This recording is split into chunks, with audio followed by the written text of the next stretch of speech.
წლიდან 12 დეკემბერს გაეროს ანსამბლეამ საფუძველი ჩაუყარა დღევანდელ დღეს აუტიზმის ცნობადობის ამაღლებას საზოგადოებაში.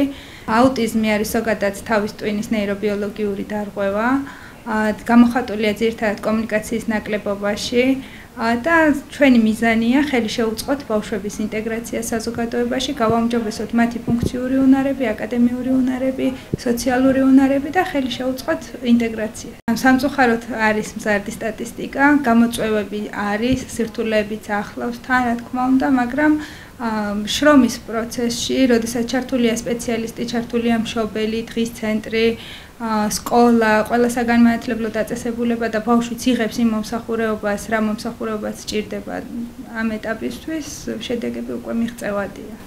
აქვთ ქცევის დარღვევა, სჭირდება ქცევის მართვა, ქცევის მართვის სხვადასხვა სტრატეგიების შემუშავება, მშობელთან ურთიერთობა, დედმამიშვილებთან ურთიერთობა და ზოგადად საზოგადოებაში ურთიერთობის პრობლემები არის. ბავშვები იყვნენ, ვისაც მეტყველების სირთულე ჰქონდა, იყო ქცევა მოსაწესრიგებელი, ანუ იმდენად ისეთი პროცესები ჰქონდა, რომ მაგიდასთან ბავშვის დაждომაც სირთულე იყო და ახლა უკვე მაგიდასთან ვზივართ, აქტივობებსაც ვასრულებთ, დავალებებსაც და შესაბამისად ჩართული ვართ საგაკვეთილო პროცესში. აღმოჩენის შემთხვევაში შეუძლია მშობელს, რომ მიმართოს ნეიროგანვითარების ცენტრს, ჩაატაროს შეფასება, ანუ კვლევა ჩატარდეს, ამ კვლევის საფუძველზე უკვე როდესაც ბავშვი შეფასებულია და მიმართულება აქვს, რაც შესაძლებლობა აქვს მშობელს და თავარია мотиваცია გქონდეს, რომ არ დავნებდეთ და ვიფიქროთ იმაზე, რომ ეს მდგომარეობა არის და არა დიაგნოზი, რომ მაქსიმალურად სპეციალისტების ჩართულობით, მშობლის ჩართულობით,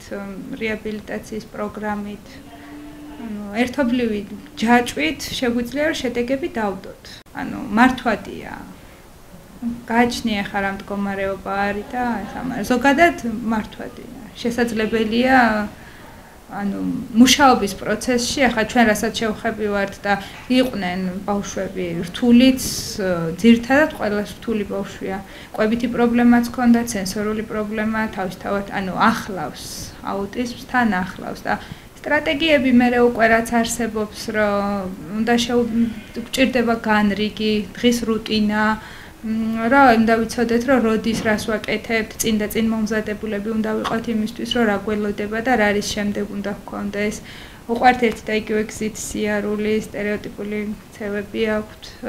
ადრეულ ეტაპზე არსებობის პერიოდში ეს ყველაფერი არ ჩანს. ვლინდება 3 თვიდან 36 თვემდე. და შეიძლება კიდევ მერეც და 3 წლამდე, როდესაც უკვე სადიაგნოსტიკოდ შეიძლება, როცა ბავშვს არ აქვს თვალით კონტაქტი, არ რეაგირებს სახელზე, არ მეტყველებს, აქვს შეფერხებული რაღაც დარღვევების ფონზე, შეიძლება უკვე რომ ნიშანი იყოს, რომ მიმართოს სპეციალისტთან შეფასება გაკეთოს. როგორც ასეთი, რომ რის განმოდის, არ ვიცით. მეცნიერები იკვლევენ დღემდე და ამბობენ, რომ არის თავის ტვინის ნეირობიოლოგიური დარღვევა.